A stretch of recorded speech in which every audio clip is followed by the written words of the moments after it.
Paulus pengikut Yesus atau penyesat ajaran Kristen? Banyak orang Kristen hari ini mengikuti ajaran Paulus, padahal Yesus sendiri tidak pernah mengajarkan dirinya sebagai Tuhan. Yesus berdoa kepada Allah, bersujud, dan berkata bahwa Allah adalah Tuhannya. Ia juga menegaskan hukum Taurat tetap berlaku. Namun setelah Yesus tiada, muncullah Paulus, seseorang yang tidak pernah bertemu Yesus saat beliau hidup, dan hanya mengaku mendapat wahyu lewat penglihatan.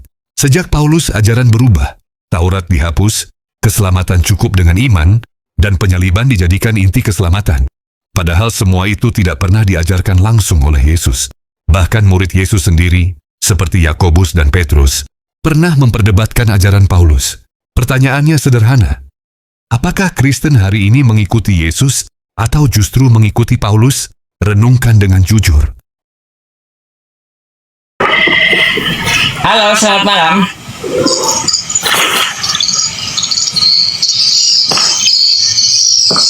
Halo, selamat malam. Ya, selamat malam. Selamat malam, Bang. Islam Kristen, Bang. Kristen, Bang. Open cam dulu lah. Pak Dehe juga open cam dia. Boleh.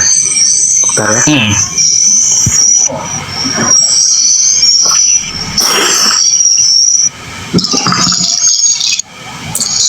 Oke, Abang Kristen. Bang, Abang percaya Paulus gak? Nah ini, Abang mau tanya ini. Maksudnya Paulus penyesat Kristen itu gimana itu? Dalam konteks apa ya? Iya. Abang percaya Paulus? Percaya, sejauh ini percaya. Percaya. Pak Dehe, kenapa tuh katanya? Paulus penyesat Kristen. Iya bang, Gimana itu? Ya, kenapa dengan Paulus bang? Gimana kabarnya Paulus? Mulai. Ya saya mau tanya begini, maksudnya keuntungannya atau kerugiannya Paulus dia menyesatkan orang Kristen itu seperti apa itu? Apa keuntungannya gitu? Oh, keuntungan bang? Nggak ada keuntungan bang. Hanya saja si Paulus ini kadang-kadang dia menyamakan dirinya dengan Tuhan.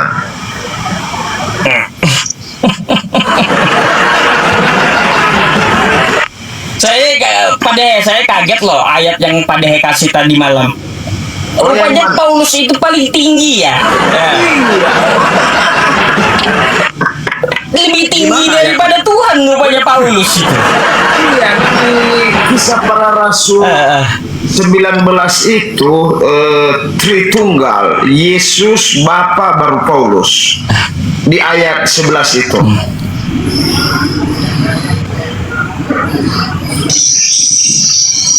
Ya, gimana Bang Sofia mengenai Paulus itu? Anda mengatakan percaya kepada Paulus. Lalu, kenapa Paulus bisa memberikan mujizat kepada Allah? Bagaimana cara Paulus itu? Dalilnya Kisah Para Rasul ayat 19 11.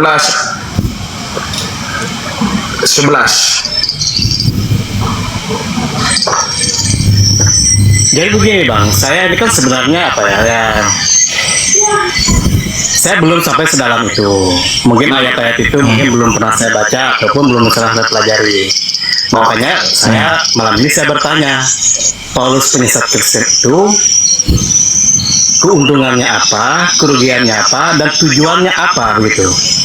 Nah, Iya, di karena sini judul ini judul yang gimana ya? Menurut aku jadi tertarik gitu. Ini seperti apa? Tulisannya seperti itu. Gitu. Jadi sedikit Pak Dehe ya. Sedikit. Saya jelaskan dulu sama abang ini, Bang. Ajaran Yesus dengan ajaran Paulus itu ajaran yang berbeda. Berbeda. Ajaran Yesus dengan ajaran Paulus ajaran yang berbeda. Nah, kebanyakan Kristen mengikuti Paulus. bukan mengikuti Yesus. Nah, contoh ya. Contoh, Bang, Abang sekarang menyembah siapa? Menyembah Allah. Bukan Yesus. Allah dalam Tritunggal. Ya, benar. Abang menyembah Yesus. Benar. Menyembah Yesus. Sedangkan Yesusnya menyuruh menyembah Allah. Tuh. Terbukti kan? Ikut Paulus Anda berarti nyembah Yesus. Gitu. Tapi itu begini, yang saya tahu nih, Pak Ustadz, dalam esensinya kita menyembah Allah itu bukan berarti kita menyembah manusianya Yesus. Kita menyembah roh Allah yang turun sebagai firman, dan firman itu bersama-sama dengan Allah. Artinya kalau Allah itu langsung turun ke muka bumi ini, ya manusia tidak mampu melihat Allah karena tidak ada kesetaraan dengan Allah. Jadi dia menyerupai atau berinkarnasi menjadi seorang hamba, menjadi seorang manusia, menjadi seorang nabi. Itu yang saya pahami Pak Ustadz ya. Jadi makanya saya judul ini luar biasa nih bagi saya, judulnya. Terus gini, sedikit ya Pak Dehe, sebentar dulu. Jadi gini Bang, coba Anda lihat apa yang terjadi di kitab Anda gitu. Terjadi di kitab Anda. Dari segi kelakuan Yesus atau kehidupan Yesus. Kan katanya Kristen mengikut Yesus, betul nggak? Benar. Nah, kebanyakan Kristen bukan mengikut Yesus, malah membangkang. Kristen lebih mengikuti Paulus. Abang, saya mau tanya, Abang sunat nggak? Sunat. Sunat atau kagak? Sunat. Nah, kalau nya sunat, kata Paulus, Yesus nggak berguna buat Abang. Kan itu nggak gara-gara Paulus ya Pak Dehe ya? Ajaran Paulus. Ajaran Paulus tuh. Iya, alasan Anda kesehatan, kata Paulus, Yesus nggak berguna buat Anda.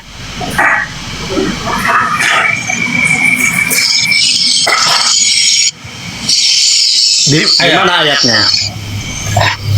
Kasih ya Pak Dehe ya. Nih, saya kasih ya, baik. 5. 2.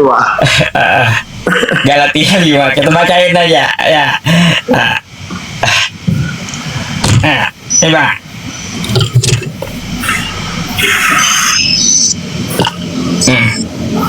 Sesungguhnya, ya saya bacakan ya.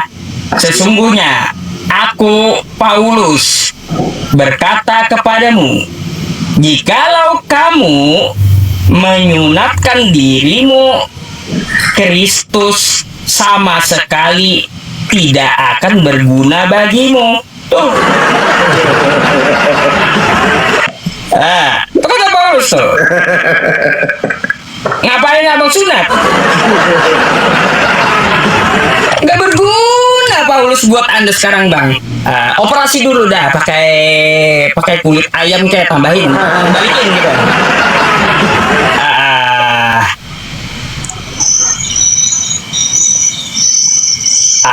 Ayo.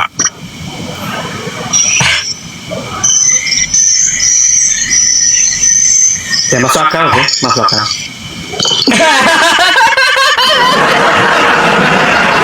Makanya sesuai judul kata saya.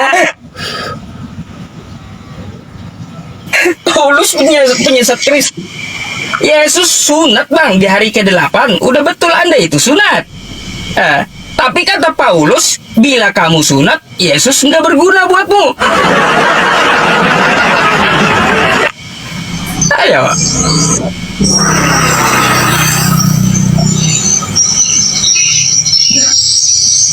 Sepakat? Sepakat dia Pak Dehe.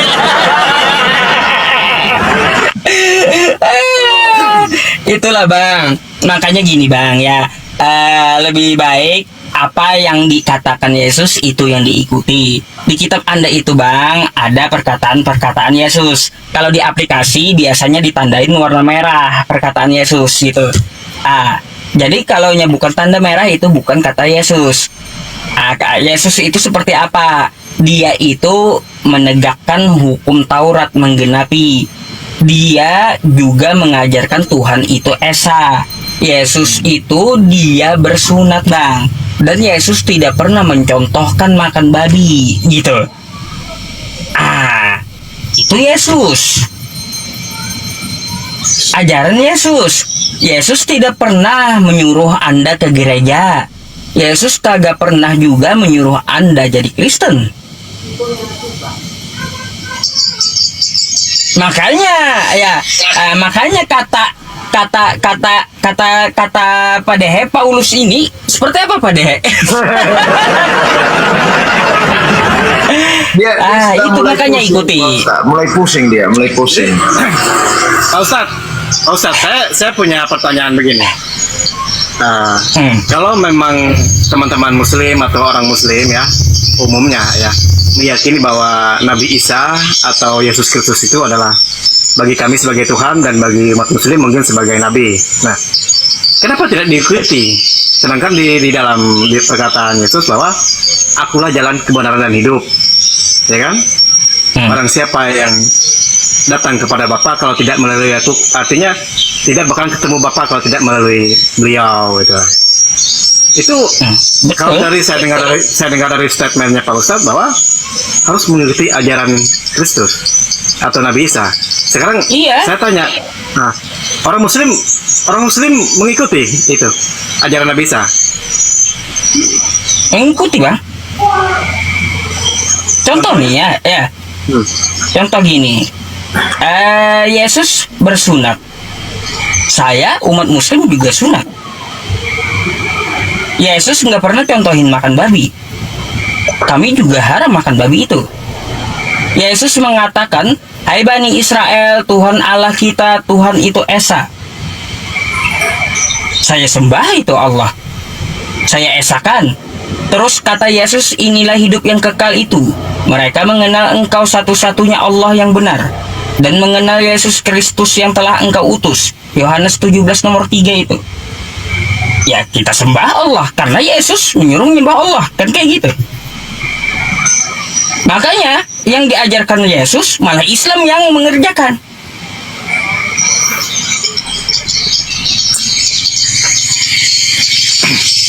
Ya benar sih sebenarnya, abang akui juga, abang mengakui Pak Ustadz ya. Memang teman-teman Muslim ini atau teman-teman Islam ini, abang lihat lebih banyak menjalankan hukum-hukum perintah Taurat. Contoh, jangan makan babi, jangan makan bangkai, dan aturan-aturan yang lain lah, hampir mirip dengan di Taurat gitu ya. Abang akui seperti itu. Kami akui Bang, Yesus itu orang benar. Dalam Islam, Nabi Isa itu orang benar. Dia bukan anak hasil zina seperti yang dikatakan oleh Yahudi. Kami memuliakan dia. Dia adalah orang yang benar. Dia adalah utusan Tuhan. Itu Nabi Isa atau Yesus. Itu kami dalam Islam. Dia itu orang yang benar. Dia adalah orang yang berbakti kepada orang tuanya. Sampai-sampai ajarannya pun terekam dalam Al-Quran kami gitu. Dia kan diutus untuk Bani Israel. Di Matius 15 nomor 24 di kitab Anda, aku diutus untuk domba yang hilang dari Bani Israel. Itu ada di Al-Quran saya. Nabi Isa kayak gitu. Quran surah Ali Imran ayat 49. Wa rasulan ila Bani Israel. Dia diutus untuk Bani Israel. Makanya kami akui Yesus itu orang benar gitu. Cuma ada yang membelokkan ajaran dia. Nah gitu. Terus apa kata Yesus di Lukas 4 nomor 8? Lukas 4 nomor 8, sembahlah Allah Tuhan Allahmu, kepada dia saja engkau berbakti. Itu terekam juga di Al-Quran kami Bang. Dia memerintahkan Nabi Isa itu terekam memerintahkan untuk menyembah Allah. Quran surah Az-Zukhruf ayat 64. Quran surah Maryam ayat 36. Wa innallaha rabbi wa rabbukum fa'budu hadza siratum mustaqim. Kata Nabi Isa, menyembah Allah, Tuhanku dan Tuhanmu, itu adalah jalan yang lurus. Makanya saya akui, Yesus itu akulah jalan kebenaran dan hidup untuk Bani Israel di saat itu, betul. Kami akui. Kami nggak menyangkal gitu. Betul, di zamannya itu untuk Bani Israel. Dan dia orang yang benar. Makanya ibu kami muliakan dalam Islam. Ibunya, nama surah di Al-Quran kami Maryam. Tuh, ibunya pun dimuliakan oleh Al-Quran. Jadi kalau Yahudi menuduh dia anak haram. Kalau Kristen menuduh Yesus itu mati terkutuk di tiang salib. Kami enggak. Kami malah memuliakan dia. Dia tidak dibunuh, dia tidak disalib. Dia orang benar gitu. Dia orang yang berbakti kepada ibu bapaknya, kepada ibunya. Terus dia menyampaikan pesan-pesan Tuhan, menyuruh menyembah Tuhan yang mengutus dia. Kayak gitu. Sama dengan Al-Quran saya. Wa innahu la'ilmul lis-sa'ati fala tamtarunna biha wattabi'un hadza siratum mustaqim. Sama gitu. Jadi wa ilahukum ilahu wahid itu Bang sudah berlaku sejak dulu. Dan Tuhan kalian adalah Tuhan yang satu. Mau Tuhannya Nabi Musa, mau Tuhannya Abraham, mau Tuhannya Yesus, mau Tuhannya Islam, Nabi Muhammad. Tuhan yang satu. Bukan Tuhan yang sama ya, tapi Tuhan yang satu gitu. Gitu Bang. Nggak ada para nabi itu konsepnya itu Tritunggal atau Yesus mengajarkan Tritunggal. Nggak pernah ada Bang. Nggak pernah ada. Yesus berkata, hai Bani Israel, Tuhan Allah kita, Tuhan itu Esa. Di dalam Al-Quran kami, Qul huwallahu ahad, katakanlah Allah itu Esa.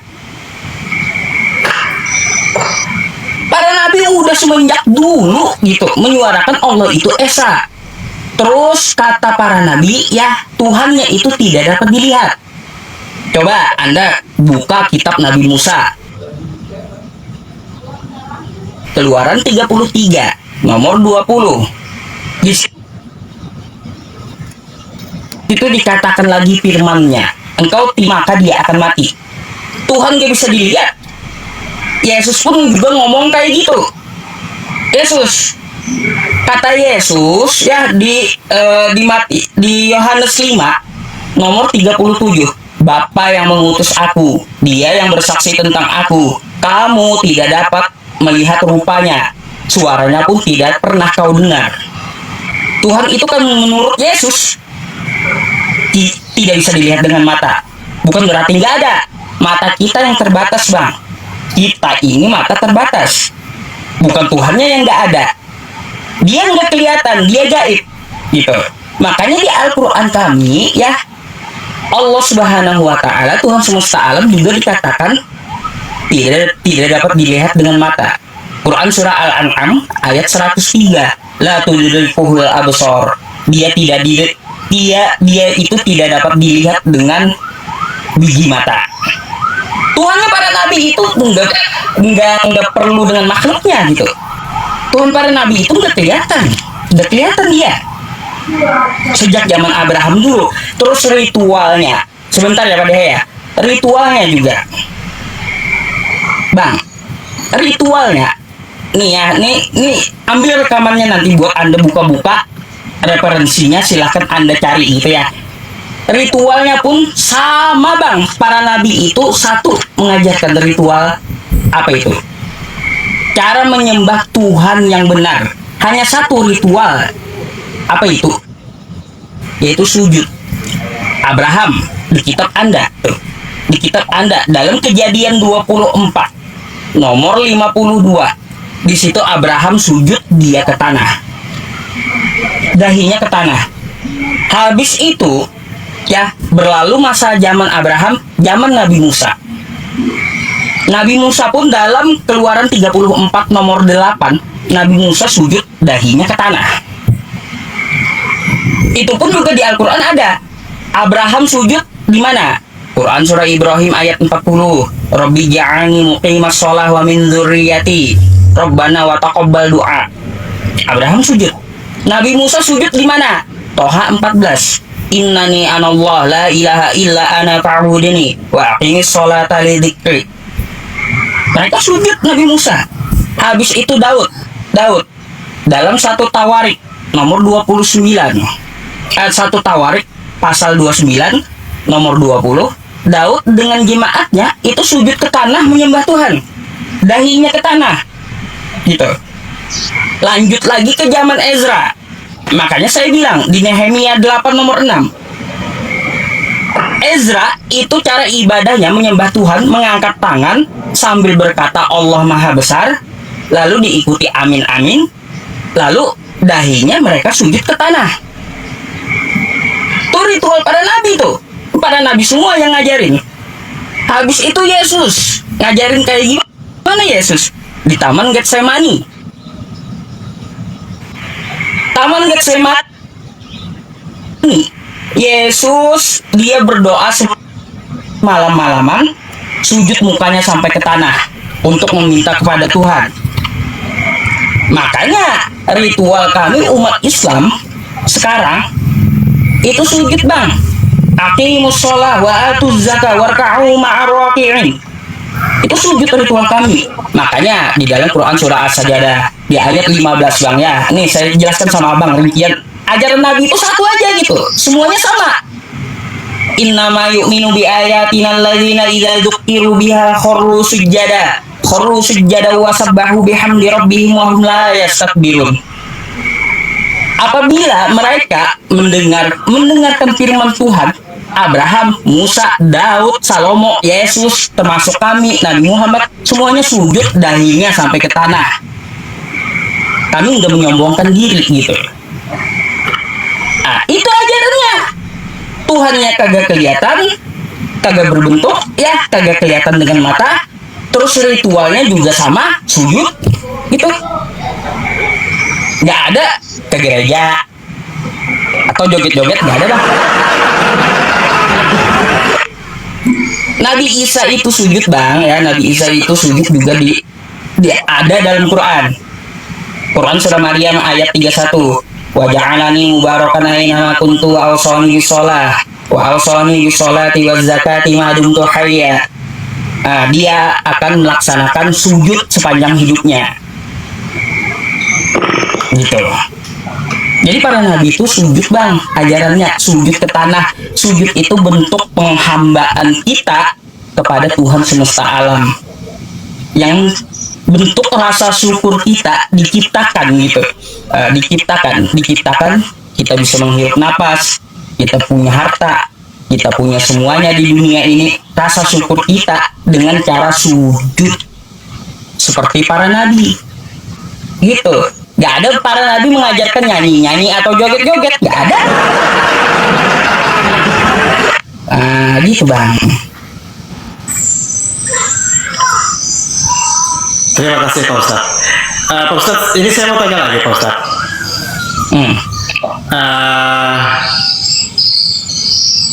Apa namanya? Saya kan sering lihat di YouTube juga, sering lihat bahwa orang Islam itu menyembah batu hitam. Itu gimana tuh Ustaz? Ini saya tanya Pak Ustaz. Ini saya nggak mau tanya ke yang lain yang bukan ahlinya. Saya mau tanya sama ahlinya. Karena biasanya ahlinya yang bisa menjawab. Karena banyak orang kalau pandangan orang Kristen itu bahwa orang-orang Islam itu menghadap ke Ka'bah, sujud 5 kali, sholat 5 kali, itu menghadap ke Ka'bah itu menyembah batu hitam. Itu gimana? Apa itu berhala kan, Ustaz? Karena di dalam Islam itu kita harus menjaga kekudusan. Kekudusan dalam arti kita tidak boleh menyembah seperti batu, gunung, dan lain-lain sebagainya. Nah itu gimana tuh Ustaz? Abang kemakan hoax berarti. Nggak ada umat Islam itu nyembah batu, nggak ada bang. Nggak ada ayatnya umat Islam disuruh menyembah batu di Ka'bah tuh, nggak ada. Itu cuma tuduhan. Lalu ngapain di Ka'bah itu? Di Ka'bah itu bang, kayak gini ya, ada perintahnya agar kita menghadapkan wajah ke Ka'bah itu, bukan nyembah Ka'bahnya, bukan nyembah Ka'bahnya, bukan gitu. Wa min haitsu kharajta fawalli wajhaka syatral masjidil haram. Quran surah Al-Baqarah ayat 144 dan 150.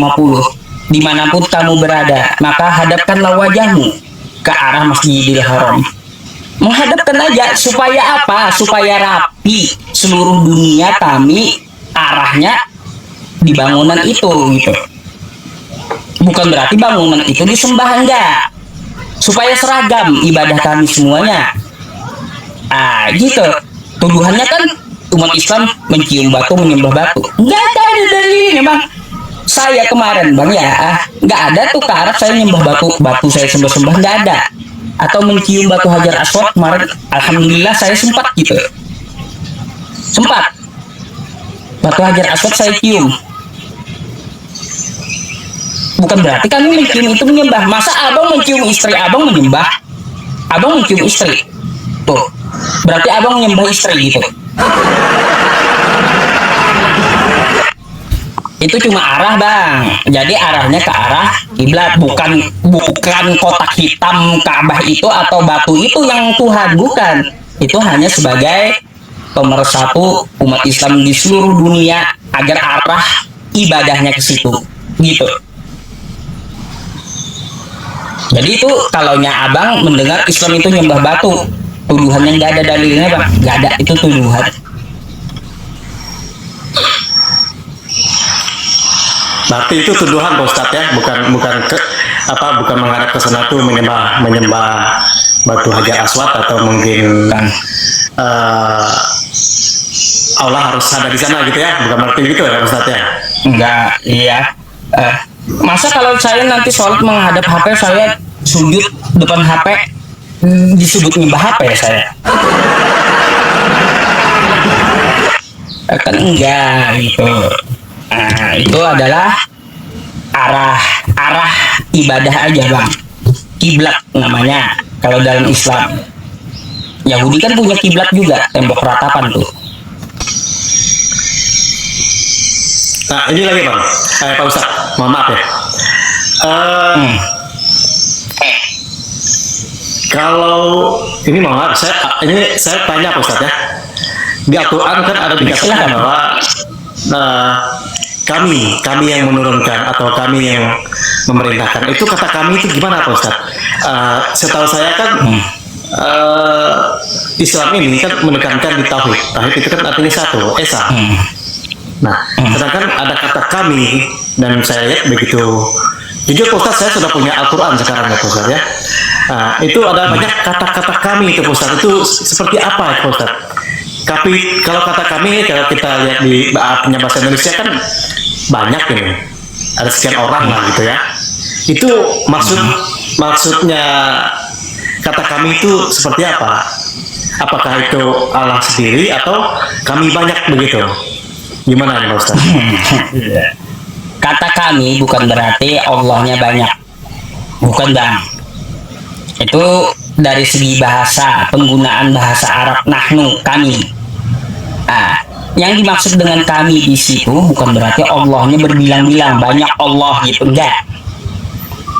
Contoh kayak gini, Presiden Indonesia Pak Prabowo, beliau berpidato, kami akan mengutus TNI ke Kalimantan. Apakah ketika Pak Prabowo memakai kosakata kami, Pak Prabowo-nya jadi banyak? Kan enggak. Enggak. Itu maksudnya. Jadi ya di Al-Quran itu kosakata kami artinya Allah itu melibatkan kemuliaannya, melibatkan makhluk-makhluknya gitu. Bukan berarti Allahnya banyak. Sama seperti presiden tadi, kami akan utus TNI ke Kalimantan. Kami, kata Pak Prabowo.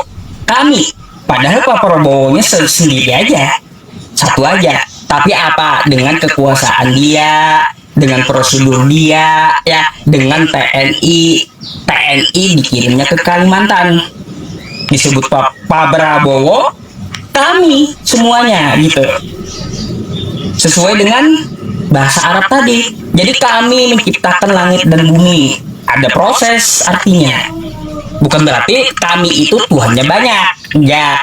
Jadi Bang, kalau di Al-Quran itu lucu Bang, lucunya kenapa gini, kalau masalah yang lain-lain sering memakai kata kami kan.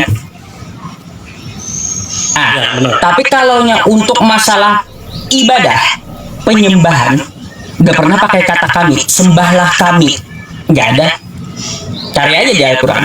Tapi sembahlah aku. Wa ani'buduni hadza siratum mustaqim. Maka menyembahku adalah jalan yang lurus, kata Tuhan semesta alam. Gitu.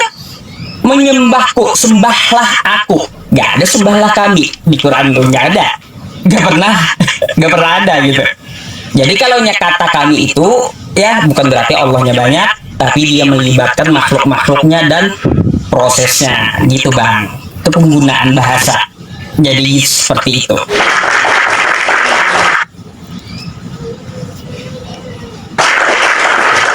Luar biasa Ustaz. Ya.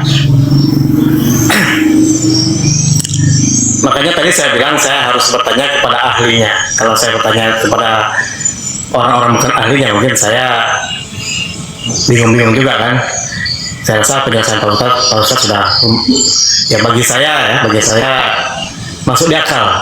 Tapi saya belum kepikiran apa mau hijrah atau apa begitu. Masih belajar Pak Ustaz. Ya, semoga Allah Subhanahu wa taala sudah terjawab apa-apa, sudah terjawab apa mungkin yang ada dalam pertanyaan-pertanyaan saya selama ini, karena yang saya tahu Islam ini kan menekankan tauhid, terus di Al-Qur'annya kok ada kata kami. Nah sekarang saya sudah ketemu jawaban cerdas dari Pak Ustaz. Dan ini lagi Pak Ustaz ya, ini mohon maaf Pak Ustaz ya, jangan tersinggung Pak Ustaz ya, jangan tersinggung. Apa? Ada enggak Pak Ustaz ayat yang di Al-Quran itu menjamin keselamatannya Nabi Muhammad, seperti yang dikatakan di dalam Alkitab kami atau di dalam Injil bahwa Tuhan Yesus Kristus itu atau Nabi Isa itu dia sudah pasti masuk surga karena dia datang dari surga pulang ke surga. Nah kalau di Islam ini apakah ada jaminan dari Allah itu bahwa Nabi Muhammad ini langsung dihisap atau diangkat ke surga, tidak melalui mendoakan biar beliau masuk surga gitu. Ini bagaimana nih Ustaz? Iya, banyak Bang ayatnya ya. Orang beriman itu ya, orang beriman itu masuk surga banyak ayatnya di Al-Quran. Ribuan gitu, ribuan ya. Iya, ratusan gitu orang beriman. Apalagi Nabi Muhammad. Nabi Muhammad itu kan beliau orang yang beriman, utusan Tuhan. Maka Allah Subhanahu wa taala sudah pasti menjamin surga untuknya. Nah, kayak gitu. Terus jaminan Allah Subhanahu wa taala untuk orang-orang Islam apakah juga ada? Ada. Dalam Quran surah Maryam ayat 72. Summa nunajjil ladzina taqaw wa nadzaru dzalimina fiha jithiya. Dan Allah akan menyelamatkan orang yang bertakwa. Gitu. Gitu Bang. Jalan balasannya apa? Balasannya jannah yang mengalir sungai-sungai di dalamnya. Jadi seperti itu. Ada jaminannya kalau dalam agama Islam. Ada. Terus Nabi Muhammad pun juga ada menjamin Bang. Menjamin masuk surga. Mana itu? Di ayatnya ada apa Ustaz? Saya bukakan ya. Kullu ummati yadkhuluna jannah illa man aba. Ini.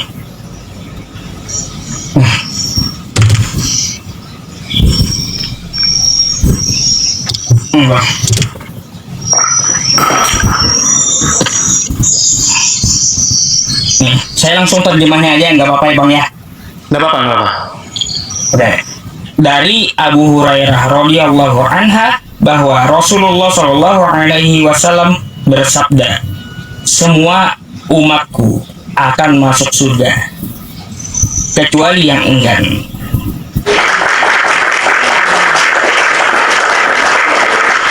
Itu kata Nabi Muhammad.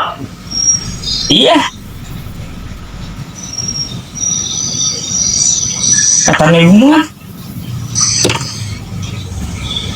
semua umatku akan masuk surga kecuali yang enggan. Yang enggan itu apa? Yang tidak mau mengikuti ajaran Islam. Maksudnya disuruh sholat kagak mau sholat. Kayak gitu. Disuruh baik sesama manusia malah jadi penjahat. Atau enggan masuk surga orang kayak gitu.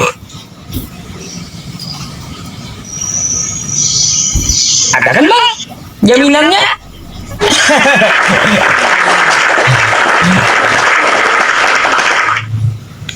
Dijamin Bang semua, dijamin dalam Islam itu. Semua lagi taqwa nazar zalimina fi haditsiyah. Makanya saya tampilkan kepada Anda kan tadi di kitab Anda yang Anda imani di dalam kitab Kristen para nabi itu tetap satu ajarannya itu, yaitu ritualnya sujud, Tuhannya kagak kelihatan, ya kagak pernah nongol Tuhannya. Mungkin Abang ada nggak terbesit di pikiran Anda itu, kenapa Tuhan itu tidak terlihat? Ada. Kira-kira apa alasannya? Jadi saya begini Bang, Pak Ustadz sebenarnya. secara logika, ini logika pribadi ya. Saya tidak mau ke dogma atau ke ini pemikiran saya. Sebenarnya lebih masuk akal itu kalau secara kayak ketuhanan, istilah ketuhanan dalam Islam artinya itu lebih masuk akal karena Allah itu tidak mesti harus bagaimana begitulah. Tapi di lain sisi ya, saya juga meyakini bahwa Allah itu tidak terbatas. Dia mau jadi apa saja bisa gitu. Itu yang saya pikir. Sampai pemikiran Abang kalau jadi, mohon maaf Bang ya, ini cuma nanya ya. Jadi hewan bisa Tuhan? Bisa karena Allah tidak terbatas. Nah. Baik Bang, gini. Mari saya ajak berpikir ya Bang ya. Pakai logika kita. Ini pakai logika ya. Saya dan kamu ya Bang ya. Itu sama-sama manusia kita ya. Kalau kita makan nasi di restoran itu pantas sudah kita makan nasi Bang. Pantas kan memang makanan kita nasi ya. Oke? Tapi pantas enggak kalau kita makan kotoran? Padahal kita bisa aja menyuapkan ke mulut kita kotoran itu.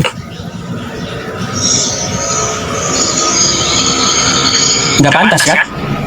Tidak pantas. Kita ciptaan Tuhan aja Bang. Ciptaan Tuhan, saya dan Anda. Ada yang tidak pantas bagi kita. Apalagi bagi Tuhan. Ada yang tidak pantas bagi Tuhan Bang. Gak pantas Tuhan itu jadi manusia. Gak pantas Tuhan itu dikandung manusia. Gak pantas Tuhan itu dilahirkan manusia. Gak pantas Tuhan itu diseret-seret manusia. Gak pantas Tuhan itu mati. Gak pantas pula Tuhan itu sampai ditendang, diludahi. Gak pantas. Jadi gak pantas Tuhan itu jadi manusia dia. Bagi kita yang manusia ada gak pantas. Begitu juga Tuhan, gak pantas dia jadi manusia. Betul nggak? Ya, kalau secara logika berpikir. Artinya Bang apa? Artinya Bang apa? Kata Anda Tuhan bisa jadi hewan, gak pantas. Tuhan bisa jadi manusia, gak pantas. Karena kita ini makhluknya gitu. Gak pantas Tuhan jadi manusia. Jadi seperti itu. Kalau dia bisa apa saja, betul bang. Bisa apa saja betul. Tuhan bisa apa saja, tapi nggak pantas untuk dia. Sama kayak kita bisa makan kotoran itu, kita bisa menyuapkan ke mulut bisa gitu. Tapi nggak pantas buat kita. Gitu pula Tuhan.